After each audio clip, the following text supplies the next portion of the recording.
श्रीलंका में हो रहे प्रोटेस्ट को देखते हुए श्रीलंका के राष्ट्रपति ने स्टेट ऑफ इमरजेंसी वहां पे लगा दिया है। इसके पीछे क्या कारण थे आज हम देखेंगे इस वीडियो में। कैसे श्रीलंका की इकोनॉमी आज़ादी के बाद अपने सबसे बुरे दौर से गुजर रही है, क्या कारण थे, ये सारी चीज़ें अभी हम देखेंगे। जैसे ही कोविड-19 शुरू हुआ वैसे श्रीलंका की इकोनॉमी ने वीकनेस दिखाना शुरू कर दिया। कोविड-19 से ही पहले श्रीलंका की स्थिति कुछ खास नहीं थी।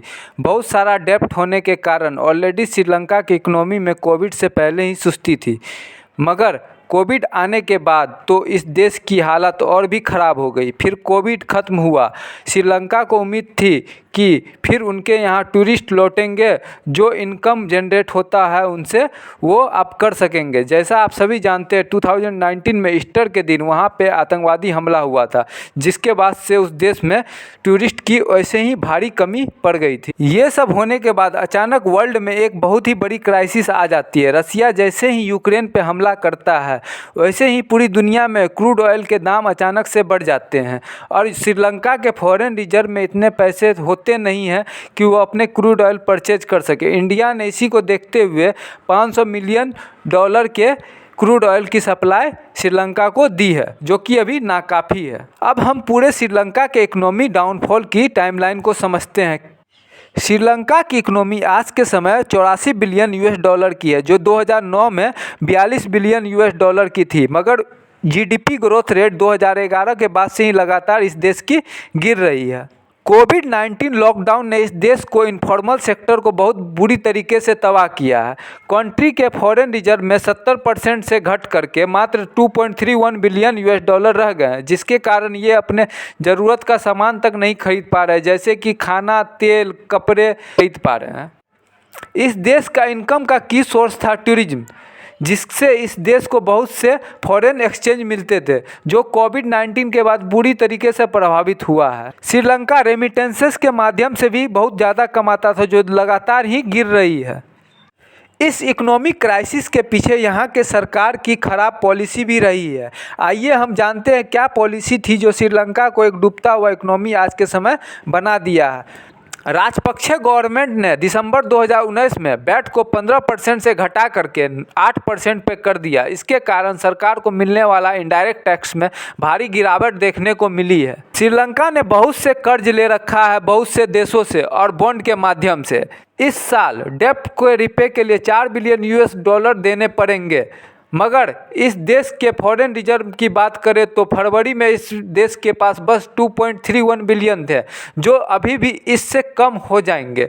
जैसा आप सब जानते हैं, चाइना को लोन रिपे ना करने के वजह से श्रीलंका को अपना हम्बनटोटा पोर्ट चाइना को 99 साल के लीज पे देना पड़ा था। इस देश की स्थिति इतनी खराब है कि आर्मी को फ्यूल स्टेशन पे फ्यूल डिस्ट्रीब्यूशन के लिए लगाया जा रहा है। एग्ज़ाम तक को रोक दिया, क्योंकि श्रीलंका के पास इतने भी पैसे नहीं है कि वो इंक और पेपर को इंपोर्ट कर सके बाहर से। महंगाई की बात करें तो यह एशिया का सबसे ज़्यादा महंगाई वाला देश बन चुका है। 1 केजी मिर्च की कीमत 710 रुपये श्रीलंकन रुपीज़ है। 1 केजी आलू की कीमत 200 रुपये श्रीलंकन रुपीज़ है। 1 केजी शुगर की कीमत 219 रुपये श्रीलंकन रुपीज़ में है। एक टीन है। 1 केजी कप टी की कीमत 100 रुपीज़ है। 1 पैकेट ब्रेड की कीमत 150 है। और एक दिन में ही यहाँ पे गैस सिलेंडर के दाम में 1400 की उछाल देखने को मिली है। $1 इक्वल टू 300 श्रीलंकन रुपीज़ के बराबर हो गई है। इस देश के ऊपर 32 बिलियन का कर्ज है। अभी इस देश के एक फॉरेन रिजर्व में 2.6 बिलियन ही बचे हैं। इस साल श्रीलंका को 4 बिलियन का डेब्ट पेमेंट करना होगा, जबकि इस देश के पास खुद के लिए खाने पीने के सामान खरीदने तक के पैसे नहीं है। देखना होगा कैसे श्रीलंका 4 बिलियन की लोन को रीपेमेंट कर पाता है। क्या इंडिया और चाइना हेल्प करेंगे इस चीज़ में?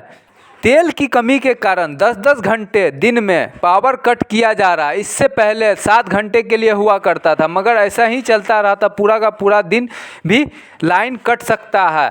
श्रीलंका अपनी ज़रूरत का 40% इलेक्ट्रिसिटी हाइड्रो से जनरेट करता था, मगर बारिश ना होने के कारण उनके यहाँ रिजर्वोयर में पानी की भारी कमी हो गई, जिससे ये इलेक्ट्रिसिटी जनरेट करने में बहुत नुकसान हो गया है।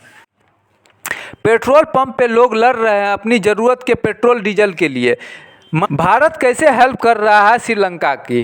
तो $500 बिलियन का क्रेडिट भारत सरकार ने श्रीलंका को फ्यूल खरीदने के लिए दिया। $1 बिलियन क्रेडिट ऑफलाइन के थ्रू भारत सरकार ने एसेंशियल गुड फूड मेडिसिन के इंपोर्ट के लिए श्रीलंका को दिया।